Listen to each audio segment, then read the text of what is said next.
అధ్యక్ష సుదీర్ఘంగా హరీష్ రావు గారు మాట్లాడినటువంటి అంశాలన్నీ కూడా సభలో ఏ అంశంపై అయితే మనం షార్ట్ డిస్కషన్ పెట్టుకున్నామో అది కాకుండా అన్ని మాట్లాడారు. ఈరోజు షార్ట్ డిస్కషన్ మనకి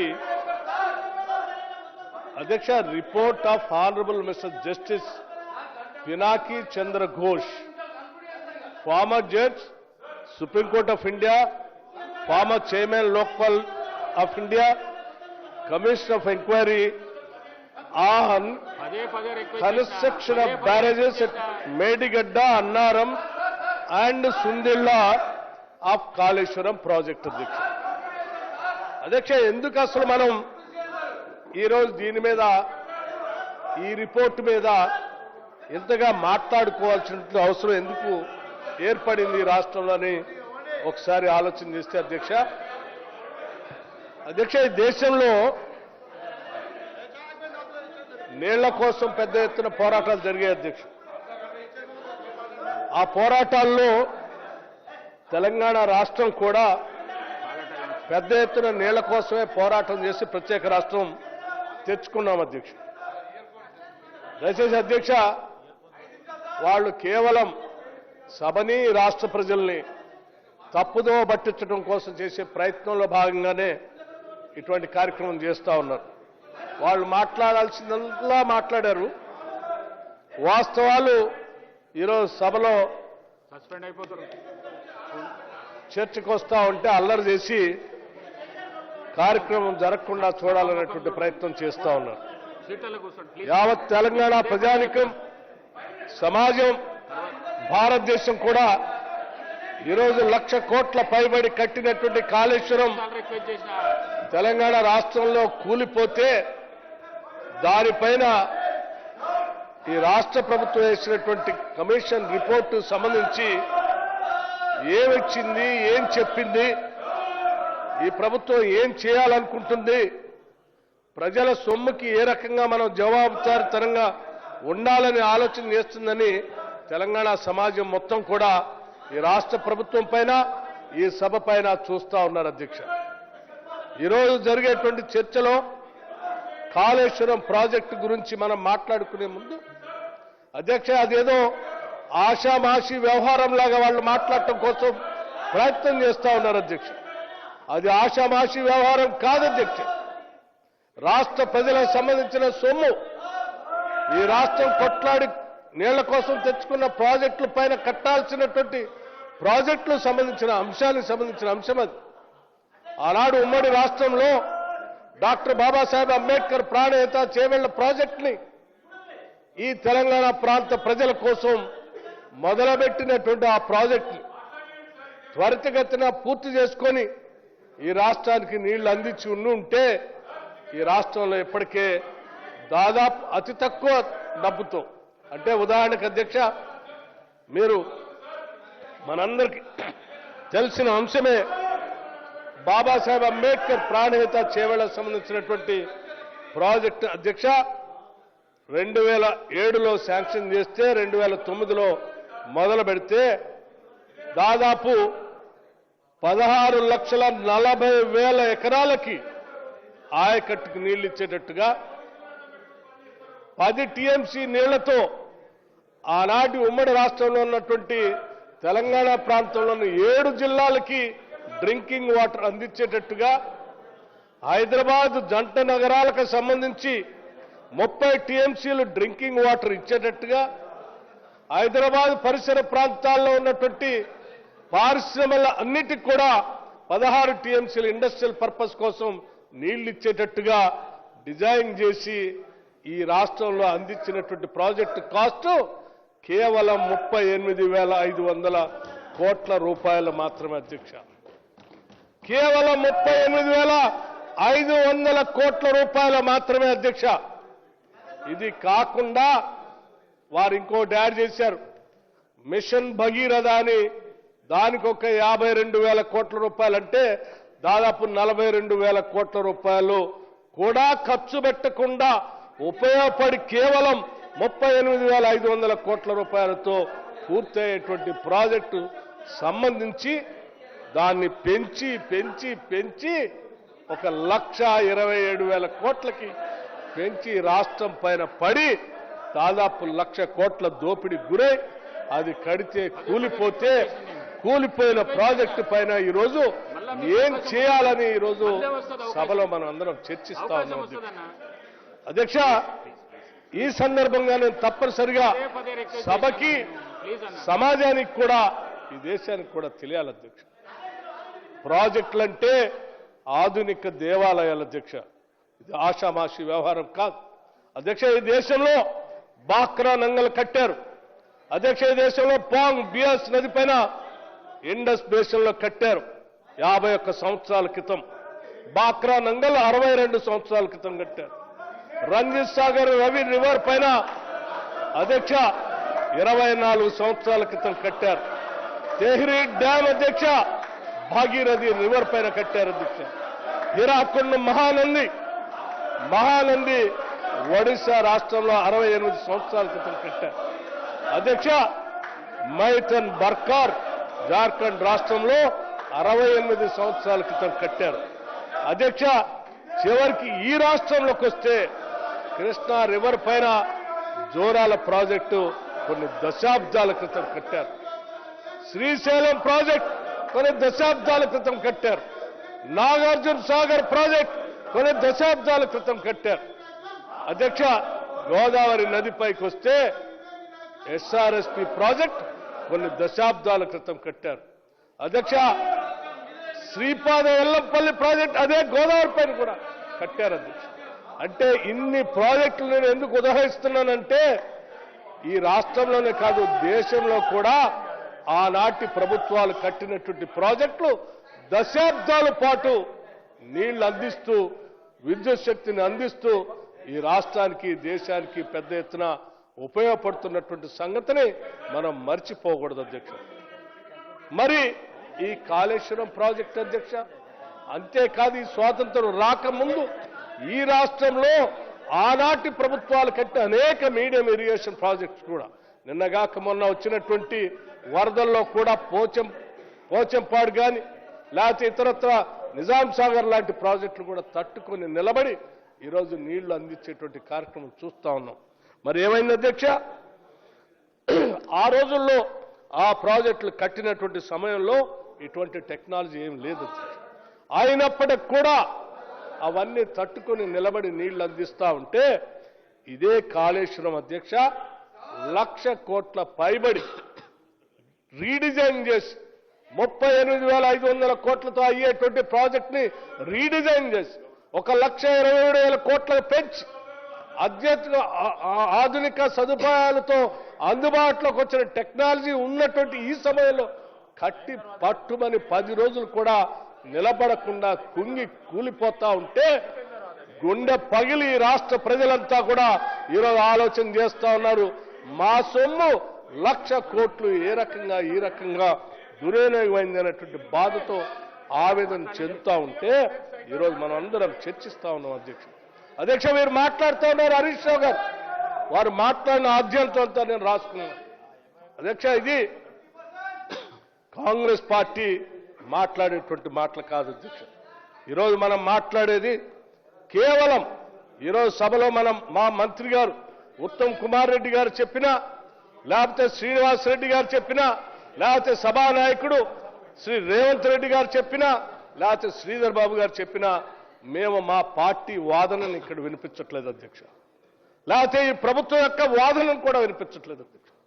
కేవలం ఈరోజు సభలో చెప్పిన ప్రతి అంశం ఈ దేశంలో అత్యున్నతమైనటువంటి గౌరవం సంపాదించుకున్నటువంటి జస్టిస్ ఘోష్ గారు ఇచ్చినటువంటి రిపోర్ట్నే అందులో ఉన్నటువంటి అంశాలను మాత్రమే ఇక్కడ సభలో మాట్లాడారు తప్ప ఎటువంటి రాజకీయ ప్రస్తావనలు కానీ కక్ష సాధింపు ధోరణులు కానీ మాట్లాడలేదు అధ్యక్ష.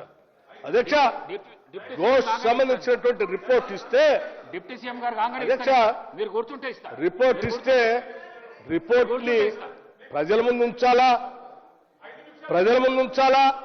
లేకపోతే రిపోర్ట్ని దాచి ఉంచాలా లేకపోతే రిపోర్ట్ దాచించి మేమన్నా దురుద్దేశపూర్వకంగా రాజకీయపరమైనటువంటి ఆరోపణలు చేయాలా గారు మాట్లాడంగానే మీకు ఇస్తాం. అనేటువంటి ఆలోచన వచ్చినప్పుడు రాజకీయపరమైనటువంటి దురుద్దేశపరమైన ఆలోచన ఎట్టి పరిస్థితుల్లో మనం చేయొద్దు. రాష్ట్ర ప్రయోజనాల దృష్ట్యా చాలా ట్రాన్స్పరెంట్ గా ఘోష్ గారు ఇచ్చినటువంటి అంశాలపైనే సభ ముందుంచి సభలో చర్చించి అంతిమంగా మూడ్ ఆఫ్ ది హౌస్ సభ ఏం చెప్తుందో విని ఈ రిపోర్టు పైన జరిగిన దోపిడీ పైన జరిగిన నష్టం పైన సభ ఏం చెప్తే దానికి అనుగుణంగా ఈ రాష్ట్ర ప్రభుత్వం నిర్ణయం చేద్దామని అత్యంత ప్రజాస్వామ్యయుతంగా ఈ రిపోర్ట్ సభలో ఈరోజు పెట్టారు. అధ్యక్ష పెట్టినటువంటి రిపోర్ట్ పైన ఉన్న అంశాలు మాట్లాడకుండా హరీష్ రావు గారు అనేక అంశాలు మాట్లాడారు. చివరికి ఏ స్థాయికి వెళ్ళారంటే రకరకాలైనటువంటి అపవాదులు జస్టిస్ ఘోష్ గారు కూడా ఆపాదించారు. ఎన్డీఎస్ఏ రిపోర్టుకు సంబంధించిన అధికారుల పైన కూడా అనేక రకాలైన అపవాదులు ఆపాదించారు. అధ్యక్ష నేను వారు అడుగుతా ఉన్నాను, కాంగ్రెస్ పార్టీ మాట్లాడితే రాజకీయం అన్నారు, ప్రభుత్వం మాట్లాడితే కక్ష సాధింపు ధోరణి అన్నారు, ఎన్డీఎస్సీ రిపోర్ట్ ఇస్తే ఆ అధికారులు మీరు కుమ్ముక్కయ్యారన్నారు. చివరికి ఉన్నట్టు భ్రమలు కల్పించి ఆడ కుంగిపోతుందని రాష్ట్ర ప్రజలందరికీ భ్రమలేం కల్పించలేదు కదా అధ్యక్ష.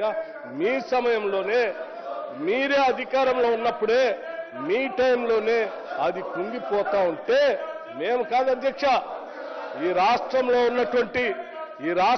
ఉన్నటువంటి మీడియా సంస్థలు వాస్తవాన్ని బయటికి తీసుకొచ్చి చూపించారు. వాస్తవాలను బయటికి తీసుకొని చూపిస్తే ఆ తర్వాత మిగతా రాజకీయ పార్టీలకు సంబంధించిన నాయకులంతా అక్కడికి వెళ్ళి చూసి విని దాన్ని బయటికి తీసుకొచ్చి అంతిమంగా జరుగుతున్న నష్టం పైన ఆలోచన చేశారు. అధ్యక్ష ఘోష్ రిపోర్ట్ సంబంధించి న్యాయంగా విచారణ జరగలేదని అంటున్నారు. అధ్యక్ష మీ అందరికీ తెలియని కాదు, ఘోష్ గారు అత్యంత పారదర్శక. చివరికి పేపర్లో నోటిఫికేషన్ కూడా ఇచ్చి ఆ నోటిఫికేషన్లో ఎవరైనా దీనికి సంబంధించినటువంటి సమాచారం వచ్చి నేరుగా మీరందరూ అందించవచ్చు, అఫిడవిట్తో సహా అందించవచ్చు అని అంటే వారు ఆ నోటిఫికేషన్ ఇచ్చి మీ అందరిని పిలిచారు కాబట్టే కదా, మిమ్మల్ని అందరికీ పిలుపు వచ్చింది కాబట్టే కదా మీరు వెళ్ళి వారి ముందు హాజరై కాగితాలు సమర్పించి ఆ ఎంక్వైరీ రిపోర్ట్లో పాల్గొంది. ఒకవేళ వాళ్ళు పిలవకుండా ఉంటే మీరు వెళ్లేవాళ్లే కాదు, మీరు వెళ్ళకపోతే కాగితాలు ఇచ్చేవాళ్ళు కాదు, మీరు అన్ని వార్తలు బయటకు వచ్చేవి కాదు. అంటే వారు పిలిచారు, మీరు వెళ్ళారు, మీకు చెప్పాల్సిందంతా న్యాయబద్ధంగా వాదించాల్సిందంతా వారు ముందు వాదించారు, మీరు కావలసిన కాగితాలన్నీ కూడా చూపించారు.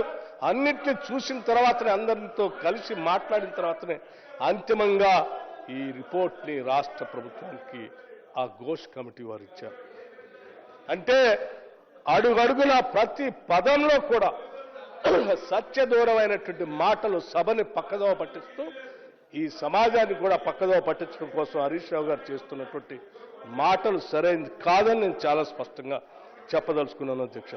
అట్లాగే వారు ఇంకో మాట కూడా అన్నారు, మాకు ఏంటి ప్రొసీజరల్ ల్యాబ్ నిష్పక్షమైన ఇల్లాజికల్ పొలిటికల్ మోటివేషన్తో మాట్లాడుతున్నారని. ఏం మాట్లాడుతున్నారు అధ్యక్ష? పొలిటికల్ మోటివేషన్తో మాట్లాడేవాళ్ళం అయితే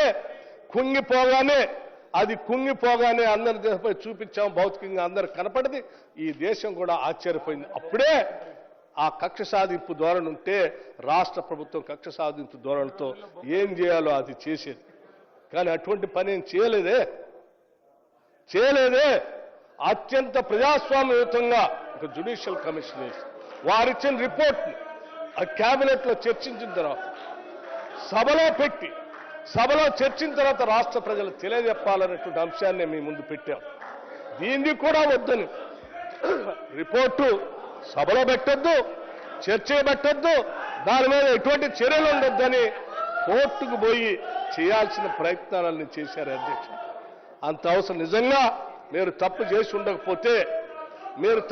ఉండకపోతే ఘోష్ కమిషన్లో మీ ఫైండింగ్స్ అన్ని ఉన్నాయనేటువంటి వాస్తవాలు మీరు తెలుసుకొని భయపడే ఈరోజు కోర్టుకు వెళ్ళి ఆపటం కోసం ప్రయత్నం చేస్తూ ఉన్నారు అధ్యక్ష ఎంతకాలం ప్రజల్ని సభని మభ్యపెట్టాలని ప్రయత్నం చేస్తారు అధ్యక్ష.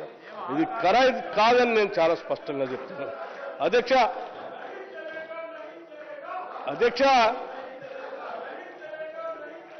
మీలాగా ఏంటి న్యాయమూర్తి హరీష్ రావు గారు చాలా బాగా వాదిస్తున్నావు అని వారు ఏదో ప్రయత్నం చేయబోతా ఉన్నారు అధ్యక్ష. నేను వారికి ఒకటే చెప్పదలుచుకున్నాను, ఇక్కడ వాదించడానికి రాలే మనం. ఈ రిపోర్ట్లో ఉన్నటువంటి అంశాలని వాస్తవ కాదా, ఇచ్చినటువంటి రిపోర్ట్ని ఆ బేస్ చేసుకొని దాన్ని ఏం చేయాలి, ఆ కమిషన్ వారు ఇచ్చిన రిపోర్ట్ని బేస్ చేసుకుని అంతిమంగా రాష్ట్ర ప్రభుత్వం ఏం నిర్ణయం చేస్తే ఈ రాష్ట్ర ప్రజలకి ఈ రాష్ట్ర ఖజానాన్ని కాపాడటానికి న్యాయం చేసినటువంటి అవుతుందని చెప్పి ఈ సభ ముందు నుంచి సభ ఆలోచన తీసుకొని ముందుకు పోవాలనేటువంటి ఆలోచనతోనే రాష్ట్ర ప్రభుత్వం చేస్తూ ఉన్నది అధ్యక్ష. వీళ్ళు ఎప్పుడు కూడా ఒకటే ఆలోచన, వీళ్ళ ఆలోచన అంతా ఒకటే, అన్ని పాత్రలు వాళ్ళే చేయాలనుకుంటారు అధ్యక్ష. అక్కడే ప్రమాదం వచ్చింది, ప్రమాదం అంతా అక్కడే వచ్చింది అధ్యక్ష. ప్రాజెక్టులు కడతా ఉంటే ఇంజనీర్లు నిపుణులు వెళ్ళి ప్రాజెక్టులు డిజైన్ చేస్తారు అధ్యక్ష. కానీ వీరు ఇంజనీర్లు కానీ నిపుణులు కానీ ఎవరు అవసరం లేదు, నేను డిజైన్ చేస్తాను, నువ్వు ఎగ్జిక్యూట్ చేయని హరీష్ రావు గారు తప్పు చెప్పారు. అందుకే ఇవాళ కాళేశ్వరం కూలిపోయేటువంటి పరిస్థితి ఏర్పడింది అధ్యక్ష. ఇటువంటి ప్రమాదాల వల్లే ఈరోజు రాష్ట్రం అంతా కూడా ఇబ్బందుల్లో ఉన్నటువంటి విషయం మీ అందరికీ తెలుసు అధ్యక్ష. మేము ఇంకొక విషయం కూడా చాలా స్పష్టంగా చెప్పదలుచుకున్నాం. కమిషన్ రిపోర్ట్ సభ ముందు నుంచి మీరు ఇచ్చినటువంటి ఆదేశాలని సభలో ఉన్నటువంటి మూడుని తీసుకొని అంతిమంగా నిర్ణయాలు జరుగుతుంది తప్ప ఇలా అల్లరి చేసో సభని తప్పుదోవ పట్టిస్తో లేకపోతే సభలో మాట్లాడేటువంటి అంశాలు ఎవరికి పోకుండా ఉండాలని చేసేటువంటి ఈ యాగి అంటే వీరికి సభ అన్నా ప్రజాస్వామ్యం అన్నా ప్రజలన్నా ప్రజల సొమ్మన్నా ఎంత బాధ్యత ఉంటుందో వీరు చేసేటువంటి కార్యక్రమం ద్వారానే అర్థమవుతుంది అధ్యక్ష. కుంగిపోయి కూలిపోతా ఉంటే ఇంకా వారు ఎన్డీఎస్సీ రిపోర్ట్ ఇచ్చారు, రిపేర్లు చేయలేదు అని మాట్లాడుతూ ఉన్నారు అధ్యక్ష. నేను అడుగుతా ఉన్నాను, మాట్లాడుతూ ఆ ఫస్ట్ ఇచ్చిన డబ్బులట ఈపీసీ కాంట్రాక్ట్ కదా, mobilisation advance. Right, mobilisation advance దేనికి ఇస్తారు అధ్యక్ష? కాంట్రాక్టర్కి పని మొదలు పెట్టడానికి ఇస్తారు. ఆ మొబిలైజేషన్ అడ్వాన్స్ కూడా ఆ కాంట్రాక్ట్లో ఖర్చులోనే మీరు ప్రభుత్వం అధికారంలోకి వచ్చిన తర్వాత ఎవరికైతే మొబిలైజేషన్ అడ్వాన్స్ ఇచ్చారో వాళ్లతో ఆ పని పూర్తి చేపించి కేవలం 27,000 కోట్లతో మీరు ఏంటి బాబాసాహెబ్ అంబేద్కర్ని పూర్తి చేస్తుంటే ఈ రాష్ట్రానికి చాలా మేలు జరిగేది కదా. ఎందుకు చేయలేదు మీరు ఆ మొబిలైజేషన్ అడ్వాన్స్ తీసుకున్న కాంట్రాక్టులను మీరు కుమ్ముక్కై 1,27,000 కోట్లు పెంచి అక్కడి నుంచి 152 మీటర్ల ఎత్తులో కట్టాల్సిన ప్రాజెక్ట్ని 100 మీటర్లు తీసుకొని వచ్చి ఈడ కట్టి మేడిగడ్డ, అన్నారం, సుందిళ్ళ నుంచి శ్రీపాద ఎల్లంపల్లిలోకి లిఫ్ట్ చేయాలి. మీరు ఈ 3 సంవత్సరాలు 4 సంవత్సరాల్లో లిఫ్ట్ చేసి నీళ్ల కంటే కిందికి వదిలిన నీళ్లు చాలా ఎక్కువ ఉండేది. ఏం సాధించారు మీరు?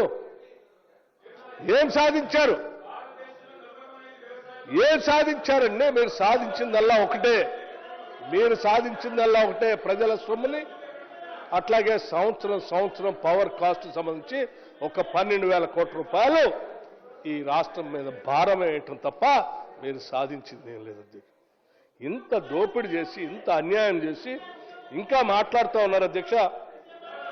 మేము బ్రహ్మాండంగా చేశాం, కక్ష సాధింపు ధోరణితో ఈ కార్యక్రమం చేస్తూ ఉన్నారు అధ్యక్ష. నేను మరొక విషయం కూడా చెప్పదలుచుకున్నాను అధ్యక్ష.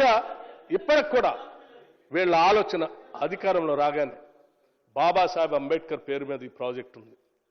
ఆనాటి రాజశేఖర రెడ్డి గారు ఈ ప్రాజెక్టు మొదలుపెట్టారు. ఈ ప్రాజెక్టుని కంటిన్యూ చేస్తే బాబాసాహెబ్ అంబేద్కర్ పేరు ఎక్కడ ఉంటుందో ఉండకూడదు. రెండు అధ్యక్ష, దీన్ని అలాగే కంటిన్యూ చేస్తే రీడిజైన్ చేసుకొని మనం ఎస్కలేట్ చేసుకోవడానికి అవకాశం ఉండదు. కాబట్టి ఎస్కలేట్ చేసుకోవడానికి ఏం మార్గాలు ఉన్నాయి, ఆ మార్గాలు ఏమున్నాయని ఆలోచన చేసి వీళ్ళ ప్రయత్నం చేస్తే కూడా ఆ ప్రయత్నం కూడా సఫలం కాలేదు అధ్యక్ష. ఎందుకు కాలేదనంటే ఇందా ముఖ్యమంత్రి గారు చెప్పారు, మా మంత్రి గారు కూడా చెప్పారు.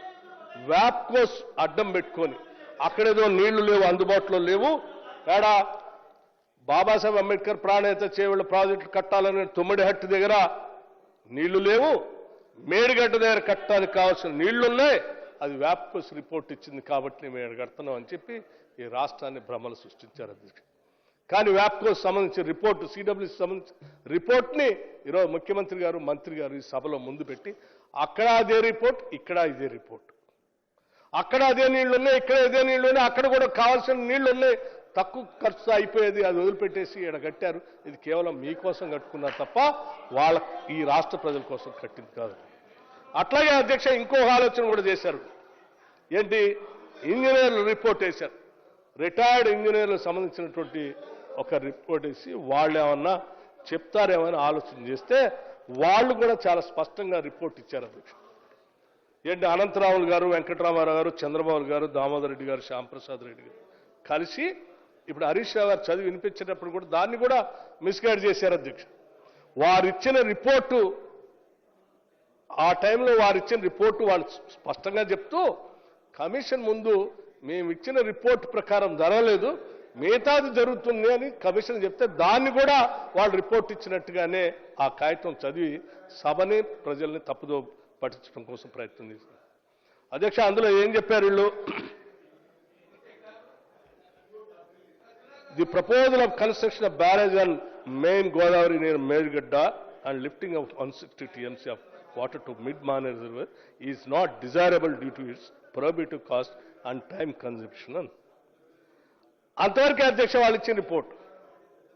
కానీ కమిషన్ దగ్గర పోయినప్పుడు వాళ్ళు మేము ఈ రకంగా రిపోర్ట్ ఇచ్చాము, కానీ వాళ్ళు ఈ రకంగా కాకుండా మేడిగడ్డ నుంచి అన్నారంకి, అన్నారం నుంచి సుందెళ్ళకి, సుందెళ్ళ నుంచి శ్రీపాద ఎల్లంపల్లికి లిఫ్ట్ చేస్తున్నారు అని వాళ్ళు చెప్పారు.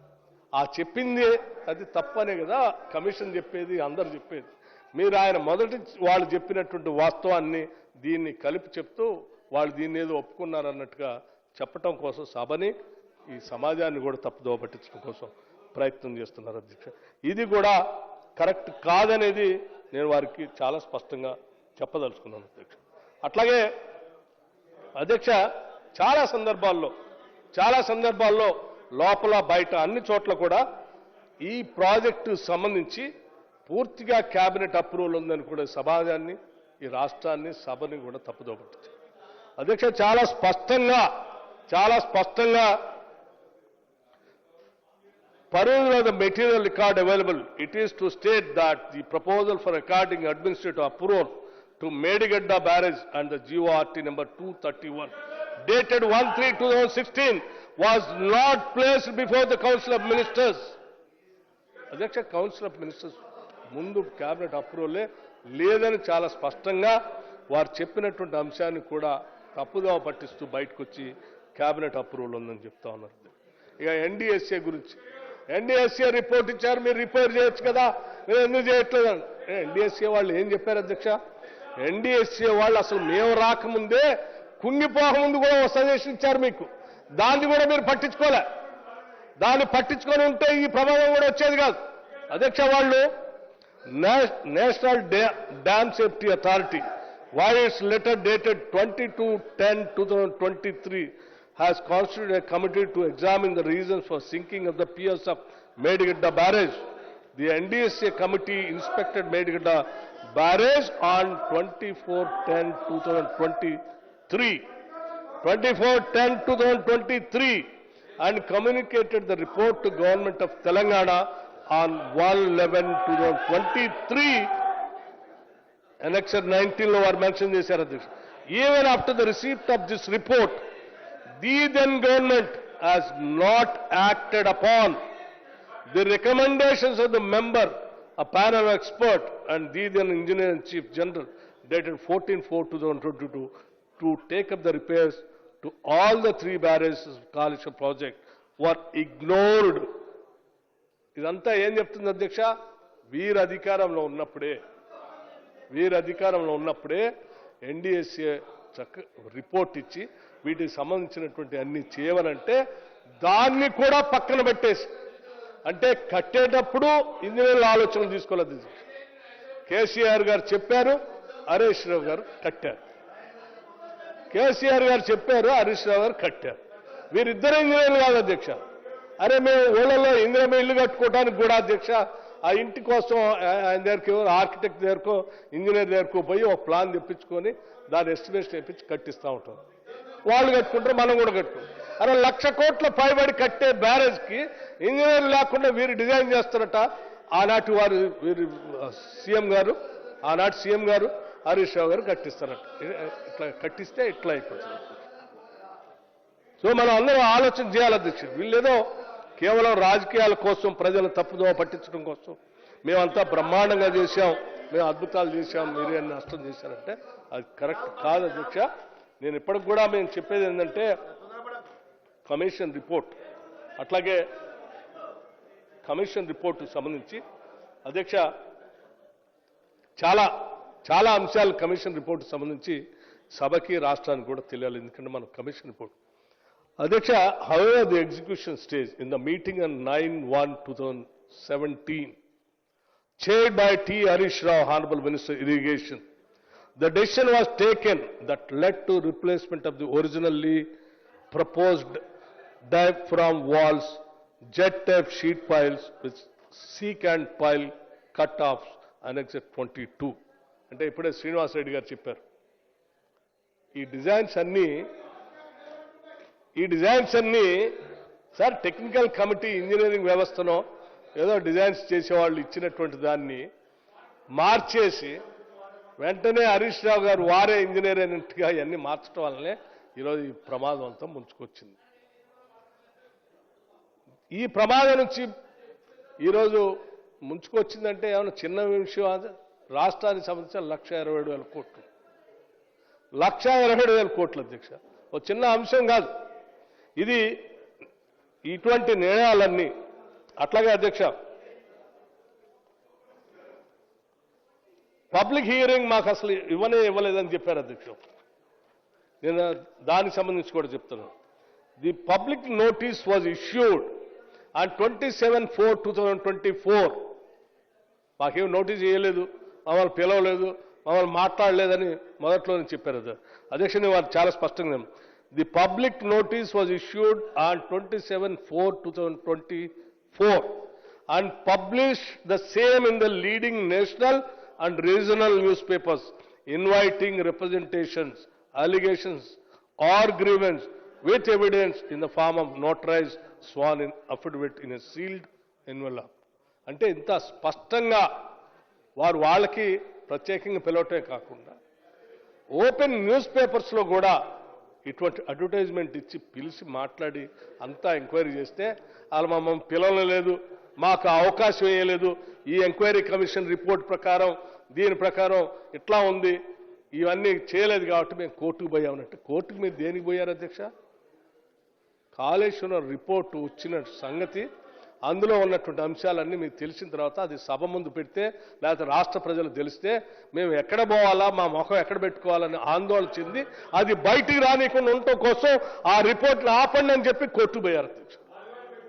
ఇది ఎక్కడ పోయింది కాక ఇంకా మళ్ళీ మా మంత్రి గారిని మిగతా వాళ్ళందరూ దబాయిస్తా ఉన్నారు. మీకు తెలియదు, మీరు పోయింది కోర్టు పోయింది అందరూ తెలుసు, పేపర్లో కూడా వచ్చింది, వాస్తవాలేవి అధ్యక్ష. లేదు మీరు ఇప్పుడు నేను అడుగుతా ఉన్నాను, మిమ్మల్ని అడుగుతా ఉన్నాను, మీరు కోర్టుకు ఎందుకు పోయారు? ఇప్పుడు మీకు నిజంగా ఇది ఉంటే ఇప్పుడు కోర్టుకు ఎందుకు పోయారు మీరు అధ్యక్ష? ఇందాక నీళ్లు లేవనటువంటి అంశానికి సంబంధించినటువంటి విషయాలు మాట్లాడినప్పుడు ముఖ్యమంత్రి గారు చాలా స్పష్టంగా చదివి వినిపించారు కూడా ఉమాభారతి గారి లెటర్ని. అట్లాగే ఆ తర్వాత మా మంత్రి గారు కూడా చదివి వినిపించారు. ఈ రెండు అంశాలు కూడా టెక్నికల్ అంశాలే. ఆ రెండు అంశాలకు సంబంధించినటువంటి విషయాల జోలికి నేను పోకుండా మిగతా అంశాలు పొలిటికల్గా మీరు లేవనెత్తినటువంటి అంశాలపైన నేను స్పష్టంగా సమాధానం చెప్పాలనుకుంటున్నాను. హరీష్ రావు గారు మీరు అధికారంలోకి వచ్చిన దగ్గర నుంచి, అధికారంలోకి వచ్చి 2014 నుంచి అధ్యక్ష, 2 నదుల మధ్యన ఉన్నటువంటి డక్కన్ పీఠభూమి మంది, ఇటు కృష్ణా నది, ఇటు పక్కన గోదావరి నది అధ్యక్ష, ఆనాటి ప్రభుత్వాలు గోదావరి నది పైన ప్రాణహిత చేవళ్ళు తుమ్మిడిహెట్టు దగ్గర కట్టాలని ఎంత డబ్బులు ఖర్చు పెట్టారో కూడా ఇప్పుడు నేను లెక్కలతో సహా చెప్పాను. ఎన్ని ప్రాంతాలకు ఉపయోగపడుతుందో కూడా చెప్పాను నేను. అక్కడి నుంచి మొదలు పెడితే చిట్ట చివరన ఉన్నటువంటి గోదావరి ప్రాంతం ఖమ్మం జిల్లా నుంచి చివరికి ఆంధ్రాలోకి వెళ్తుంది అధ్యక్ష.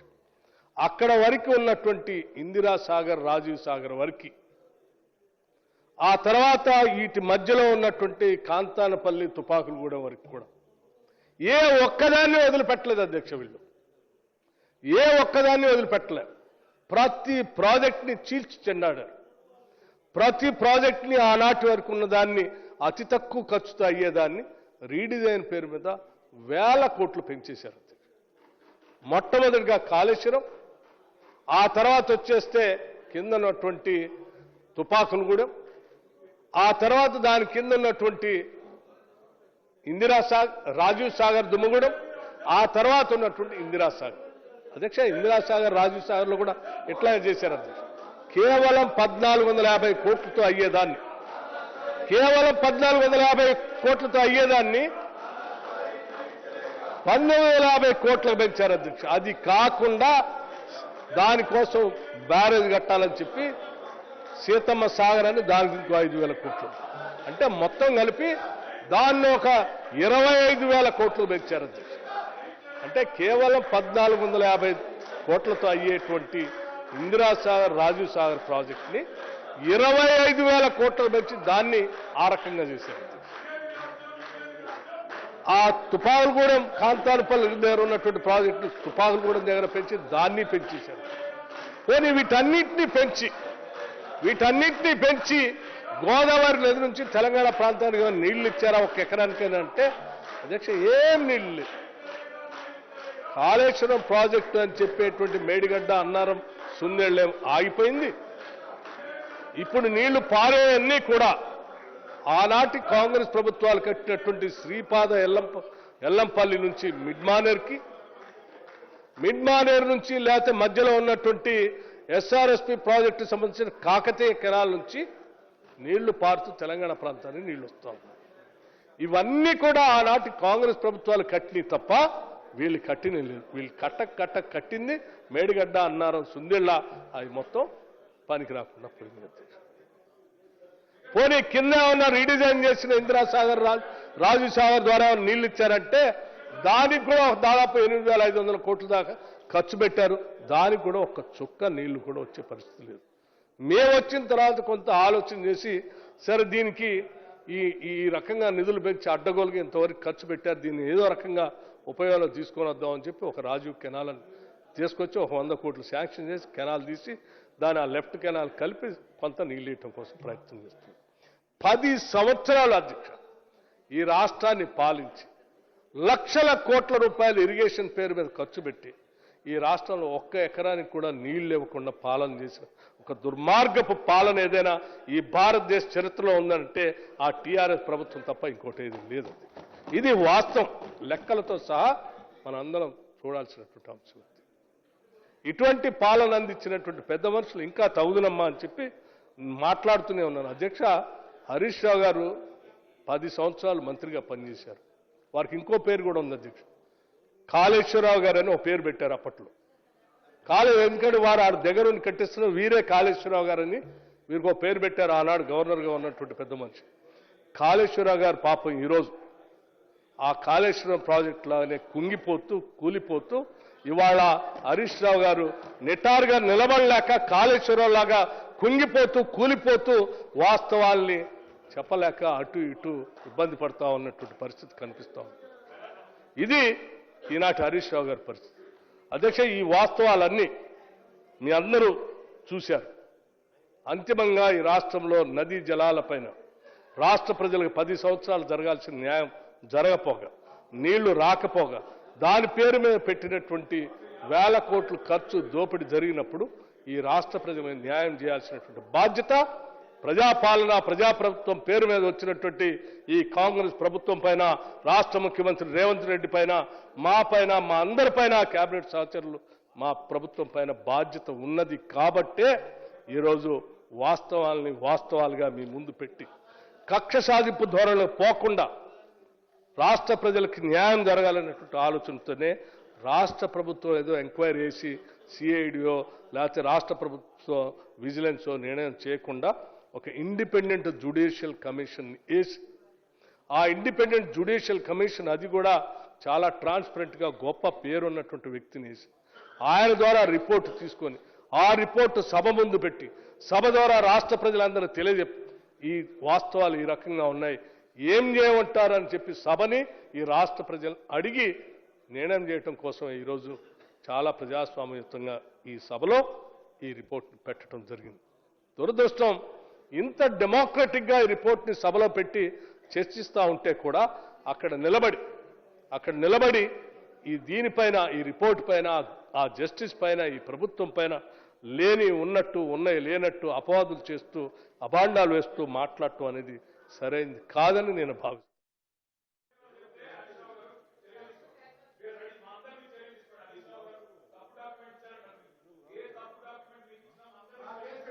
నేను ఇప్పటివరకు చెప్పిన అన్ని వాస్తవాలే కదా అధ్యక్ష, ఇప్పటివరకు చెప్పిన అన్ని అవే కదా. నేను ఒక్కొక్కటి చదివి వినిపించాను కదా, మీకు ఇంకా తృప్తి లేకపోతే మళ్ళీ చదివి వినిపిస్తాను నేను అధ్యక్ష.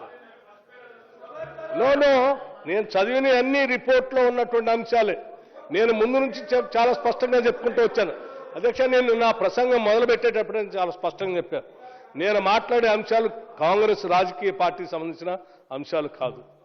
నేను మాట్లాడే అంశాలు ఈ రాష్ట్ర ప్రభుత్వం యొక్క అభియోగాలు, అంతకంటే కాదు.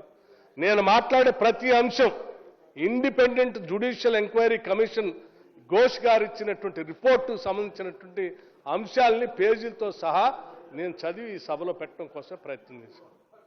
ఇది మా వ్యక్తిగతమైనటువంటి ఆరోపణ కాదు. మాకెవరికి కక్ష సాధింపు ధోరణి చేయాలనే ఆలోచన కూడా లేదు. కానీ రాష్ట్ర ప్రజలకు సంబంధించిన సొమ్ము దోపిడీ గురైన రాష్ట్ర ప్రజలకు రావాల్సిన నదీ జలాలు రానప్పుడు తప్పనిసరిగా ఈ రాష్ట్రంలో చర్చ జరగాల్సింది. అధ్యక్ష ఎంత నష్టం అంటే ఒక పక్కన నీళ్లు పోయినాయి, ఇంకో పక్కన డబ్బులు పోయినాయి, ఇంకో పక్కన వీళ్ళు ఆలస్యం చేయబట్టి కింద ఇంకొక నీటికి సంబంధించిన రాజకీయాలు నడిచేటువంటి కార్యక్రమం మొదలైంది. ఇవాళ బనకచర్ల అని ఆ కింద ఉన్నటువంటి ఆ ఫ్లడ్ వాటర్ను మేము వాడుకుంటామని చెప్పేటువంటి పరిస్థితి రావటానికి కేవలం మీ వల్లనే. ఒకవేళ ఆ 10 సంవత్సరాలు ఆనాటి కాంగ్రెస్ ప్రభుత్వాలు మొదలుపెట్టినటువంటి ప్రాజెక్టులు కంప్లీట్ చేసి ఉంటే అంబేద్కర్ ప్రాణహిత చేవళ్ళ పూర్తయినా, దేవాదుల పూర్తయినా, లేకపోతే కాంతానపల్లి పూర్తయినా, లేకపోతే ఇందిరాసాగర్ పూర్తయినా, రాజీవ్ సాగర్ పూర్తయినా ప్రాజెక్టుల్లో నీళ్లు మనం అందరం వాడుకునేటువంటి పరిస్థితులు ఉండేది. ఇవాళ ఫ్లడ్ వాటర్ గురించి ఈ ప్రాజెక్టులు ఏవి కంప్లీట్ చేయలేదు కాబట్టే నీళ్ళు ఆడబోతుంటే వృధాగా సముద్రంలో పోతున్న నీళ్ళేగా మేము కట్టుకుంటాం అంటున్నాం. ఎవరు దానికి కారణం? మీరే కదా. మీ వల్లే కదా ఇది ఉత్పన్నమైంది. అవి పూర్తి చేస్తుంటే ఈ పరిస్థితి ఉత్పన్నమయ్యేది కాదు కదా. ఇన్ని తప్పులు చేసి ఇంకా మా మీద లేకపోతే ఈ ప్రభుత్వం మీద అభియోగాలు మోపటం కోసమే మీరు ప్రయత్నం చేస్తూ ఉన్నారు. ఇది సరైనది కాదని చెప్పి నేను హరీష్ రావు గారు మాట్లాడుతూ సభలో ఉన్నటువంటి సభ్యుల్ని, మంత్రుల్ని, మిగతా వాళ్ళందరికీ కూడా విజ్ఞప్తి చేస్తా ఉన్నాను. ఏం చేద్దాం ఈ రిపోర్టు ఏం చేద్దాం? ఇది వ్యక్తిగతంగా కక్ష సాధింపు ధోరణిలో పోకుండా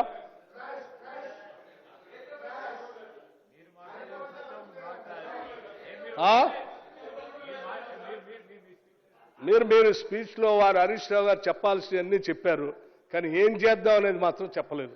అందుకే నేను అడుగుతా ఉన్నా సభని, ఏం చేద్దాం? ఏదో చేయాలి కదా.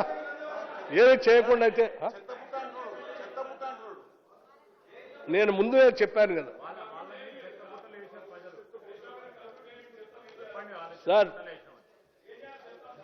చెత్తబుట్ట అంటే ప్రజలు ఇప్పటికే మనల్ని ఎక్కడ వేశారో చెప్పారు. ఇప్పటికే